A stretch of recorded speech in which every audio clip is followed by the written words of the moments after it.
Excuse me, guys. Sorry about that. How are you guys today? I hope you guys are all good. So let's talk about the Miami Masters. Let's preview this. Let's just go to the draw, guys, for a bit. Sorry about that. I think I'm favoring Medvedev to win this. I mean, I see his draw. He could get Lopez earlier on in the tournament. Should get through that on his side of the draw. People like Dan Evans, TFO shouldn't be much of a problem. I think like when he reaches the quarterfinals, things could get a bit tougher because he's due to play Pablo Carreno Busta. And I just think that like he was just going to be too good for. No, sorry, Roberto Batista Agut. He's going to meet in the quarterfinals. So I just think Medvedev will be too good for that for him. Then you'll have due to have Zerev in the final. Zerev in the semi-final. Sorry, and again like the match with Pablo Carreno Busta will be tough. No, I don't know why I'm getting them confused. The match with Roberto Batista Agut in the quarterfinals, if Medvedev gets there and so does Roberto Batista Agut, will be tough. But I favour Medvedev. I just think he's more consistent, he's faster, he's younger. They both like to get in rallies. And I just think he'll be too good. Then against Zerev, I just think he's a level better than Zerev right now. I think like if you're going to get in rallies, I just think that Zerev is a lot of the time too passive, and he just is willing to rally with Medvedev. And Medvedev's just a better rallier than him, faster, better movement. Then the issue is, yeah, sorry about that. I was just trying to think about that. The issue with this situation is for Zerev, yeah, he wants to rally with Medvedev. Medvedev's a better rallier. But then you say with Zerev, he's got his serve plus the game that he likes to rally when he shouldn't. But I would say Medvedev matches him on the serve. So when they've both got as many free points on the serve, and then when it's not about the serve, they're getting in rallies, and Medvedev's winning more of those. I just think that that'll be a problem, and I think that Zerev will always be under pressure to get first serves in. When he doesn't, he'll be forced under rails. He'll be under pressure. Whereas Medvedev can win the points off his serve, but if he's not getting first serves, he can just win the rally anyway. So they'll stay on serve, but when a whole lot of first serves are missed by Zerev, that's when you're going to see him under pressure, him having to win rallies just to hold serve, and that's when Medvedev's going to break him.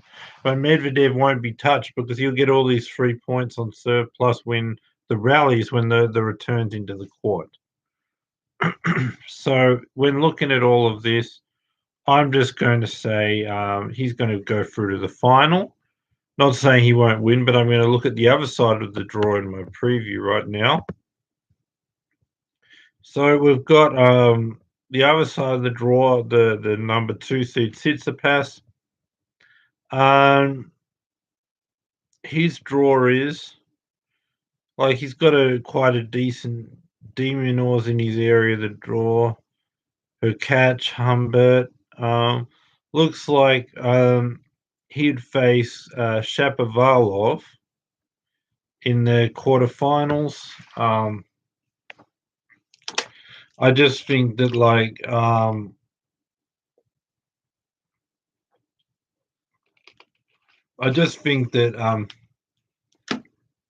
Shapovalov, Tsitsipas.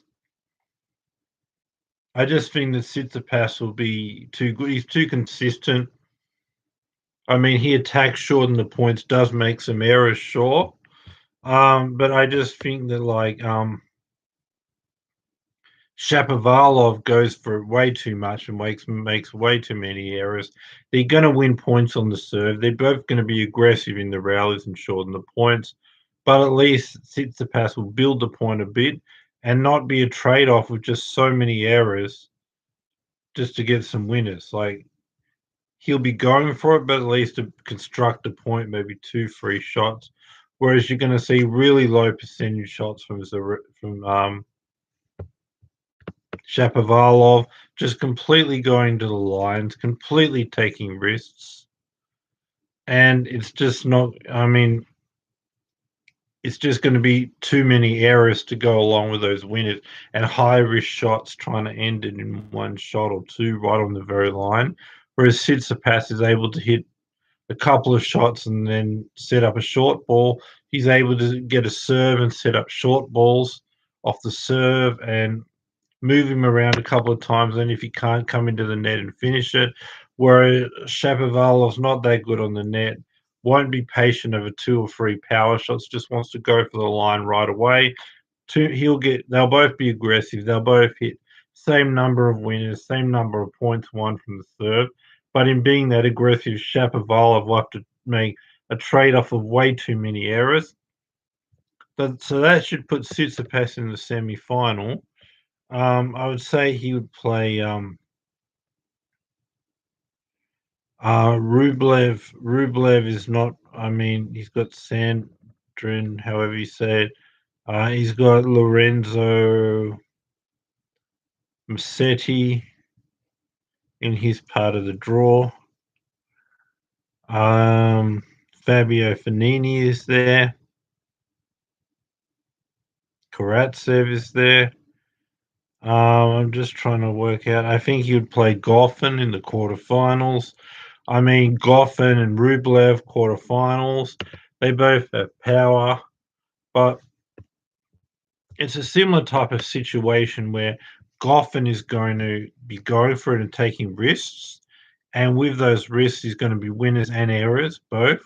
But Rublev's able to play power more consistency without a lot of risk of error. So he's got continuity constantly with the power and few errors, whereas Goffin's going to be in and out, streaks of winners and errors.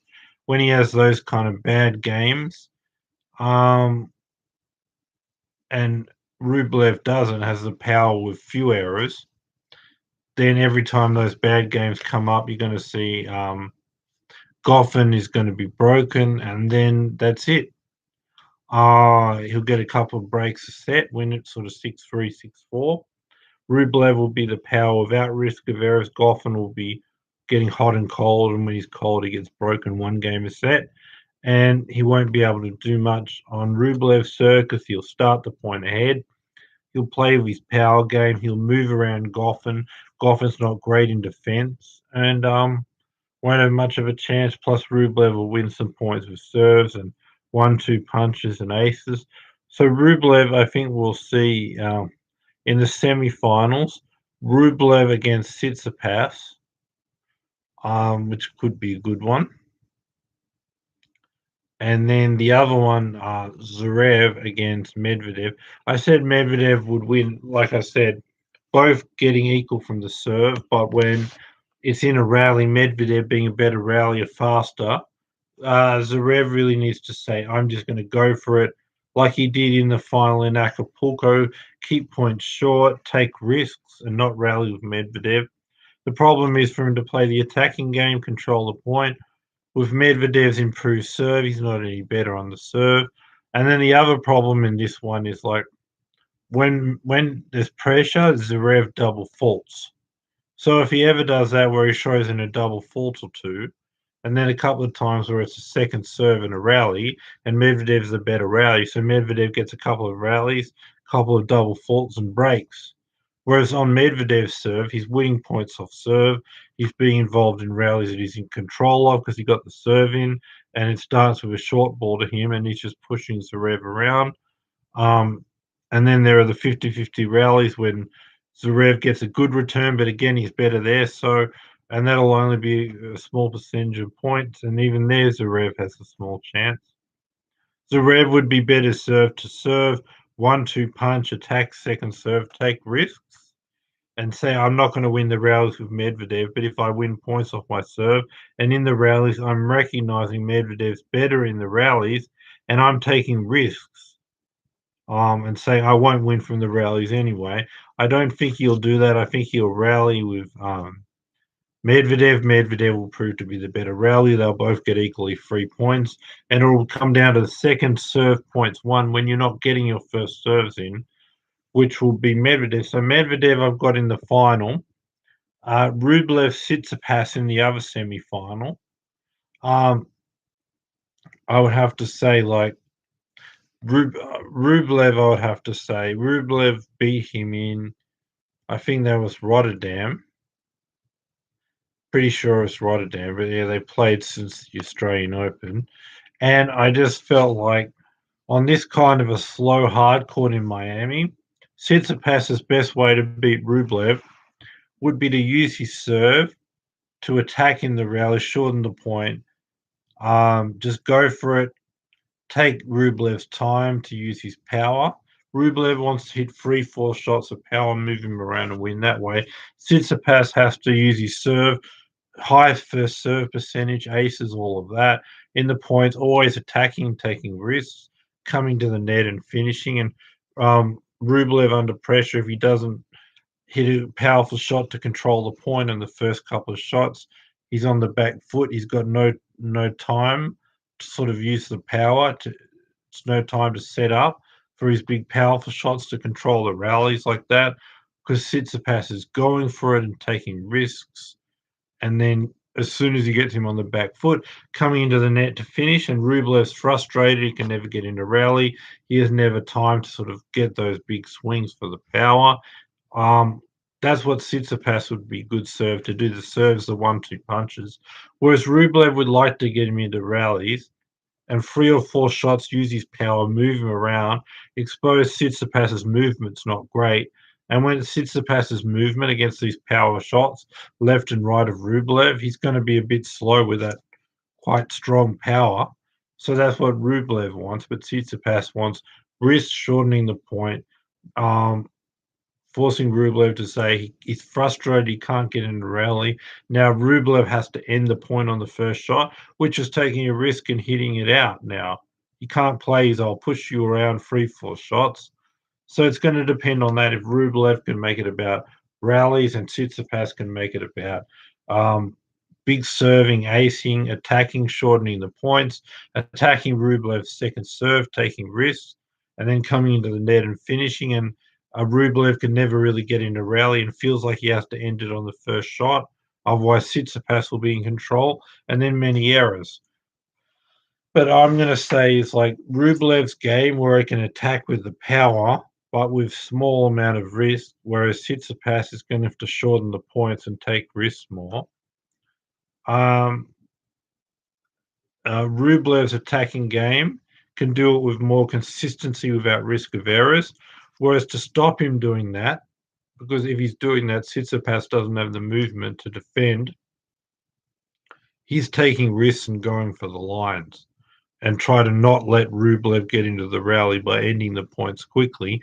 That causes a more of a risk of errors. And I just think that Rublev's more consistent right now, playing better.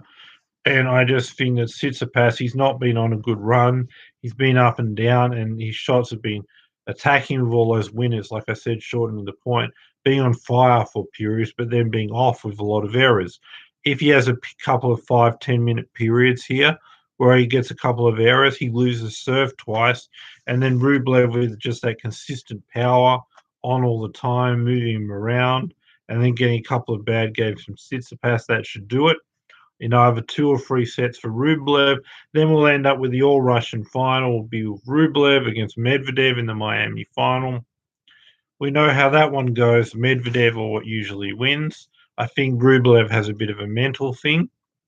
They both like to rally, but Rublev has more power on his rally shot, so he should be able to control this. And on a slower court, like Rublev will have time to set up for his power. And again, back to the Tsitsipas one, for Tsitsipas to rush him and end the point quick, and the risk-taking game it's going to be hard to do that on a slower hard court. So therefore, he's going to hit it even harder and even closer to the line. So more risk and more errors. Whereas taking the time away from Rublev on a court this slow will be tough. And Rublev will have the time to set up and move him around and use his power. That's another reason why Rublev gets that one. By this one, it should be a great court for Rublev to beat Medvedev. Like the better serve of Medvedev on a slow court there. And then also, like, there'll be a lot more rallies. Rublev has more power to hit through the slower court. He has more time to set up to hit his power and push him around left, right until he's got through the defense of Medvedev. And just saying, like, I'm going to control the point. I have more power to hit through the slower court. I'm not rushed. I can set up with my power. And then Medvedev's big serve, he can get a lot of those back, and it's not as much of a thing in the slower court. But the problem is Medvedev has great defense, and on a slower court, it's harder to get through. And Rublev usually feels like he can't get past Medvedev's defense, so has to go for too much and hits it out, usually over the back line. Now, on a slower court, it's going to be even harder to get through Medvedev's defense. I think he just gets frustrated, goes for too much, and Medvedev tries to at least move him around. And then as he's in rallies where he's moved around a bit, he's not really in a position to set up and use his power. And then move Medvedev around himself because Medvedev's moving him around. So he's not really, even though we have more time to set up with the power, because he's moved around, he's not really in a good position. If he does, it's a low percentage shot. So Medvedev moves him around, or he has to sort of go for the power game while he's on the run, which is low percentage. Then we see errors. So I just say, like, in this matchup, and then the fact in the 50-50 rallies, Rublev's not getting past his defense, and it's even harder on the slower court. So he goes for too much and he makes errors. And then the mental thing, I really think Rublev has issues with Medvedev. He feels like he's the number one Russian. So I just think that that's gonna play an issue here. So I'm gonna say Medvedev's gonna win it. Probably 2 sets. If Rublev's playing well, he could push it to 3. And I think when it comes down to this Miami Masters, like when you want to look at it, right? What do you see? You see no Federer, no Nadal, no Djokovic, no Thiem, right? At the US Open last year, what happened?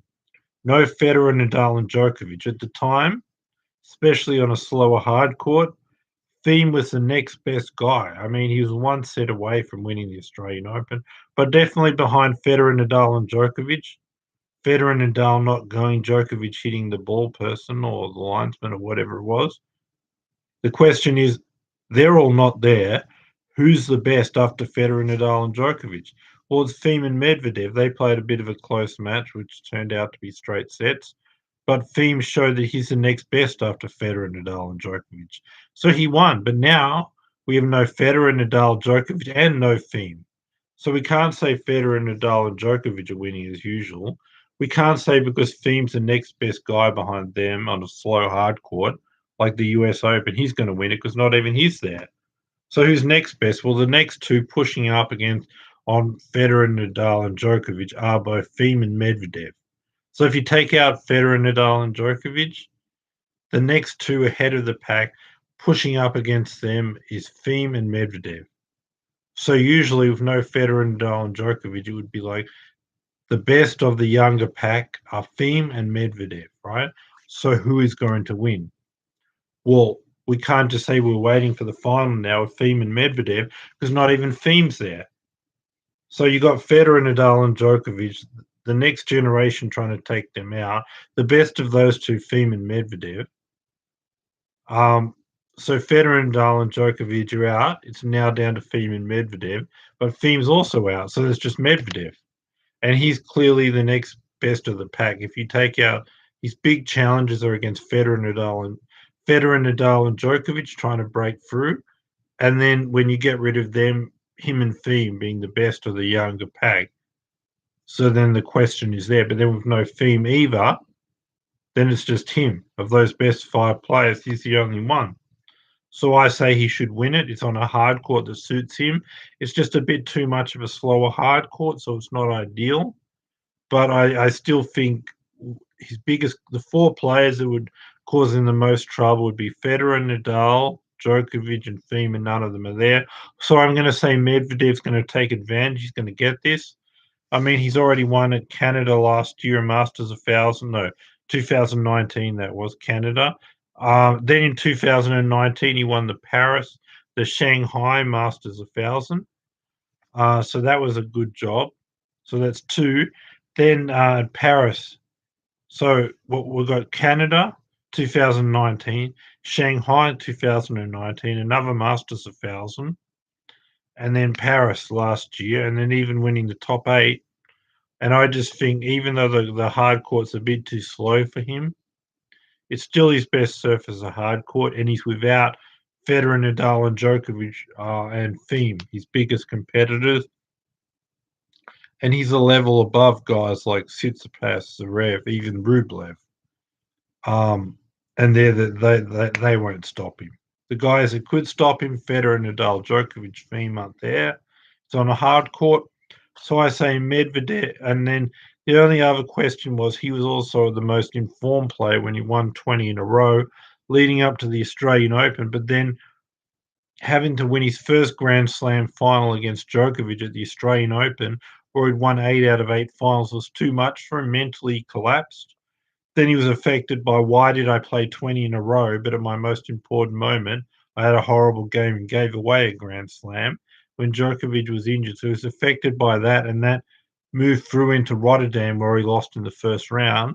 But then he got over that and then won Marseille. Took advantage that there wasn't many good players there. So I say now he's over that. He's back on that winning run of where he won 20 in a row. He's in the same state. The Marseille winning a tournament has made him forgot the Australian Open and forget Rotterdam. And he's like, I was down on myself after the Australian Open. I was affected in Rotterdam, but now I'm back on the horse. I've won a tournament and I'm feeling like I'm back on that run where I won 20 in a row, and I'm just going to continue that. And with no Federer, Nadal, and Djokovic theme to stop me at hard court, I should win it, and he will. So I'm going to say Medvedev will be your 2021 Miami Masters champion. Please subscribe, bell notification, thumbs up. Have a great day and night wherever you are in the world. And yeah, just be here for my next video. I'm definitely going to do a preview of the Miami Masters semi-final and the Miami Masters final. A small chance I'll be previewing the quarterfinals, but probably you won't see me till just before the semi-finals, possibly a day, 18 hours before that. And that'll be my semi-final preview at Miami. And then unless I get Roger, I'm really trying to get Roger this week. So if I get Roger for an interview, Roger Federer, you'll see me for that. But if not, small chance of quarterfinal preview if there's a really good match. But it's not really that likely. So what I would say is you're going to see me at the you're going to see me for the semi-final preview and the final. Small chance quarterfinals, but it would have to be great matches, and I just think with all these players not playing, we're not going to get that. So it should be semi-final, final preview, 95%. But if I get Roger Federer for an interview, I'll be back before that. That could be any day. Sometimes it seems like Roger could just tell me tomorrow in a few hours. I'm doing it, so without warning, I'll just post it. You can watch it on demand anyway. So yeah, I'll either be back for semi-final preview of Miami or a small chance of Roger Federer interview or a quarterfinal preview. But I'll see you pretty soon. Enjoy the Miami Masters. Remember, subscribe, bell notification, thumbs up. Have a great day. Bye for now. Bye, guys. Thanks for watching. Bye.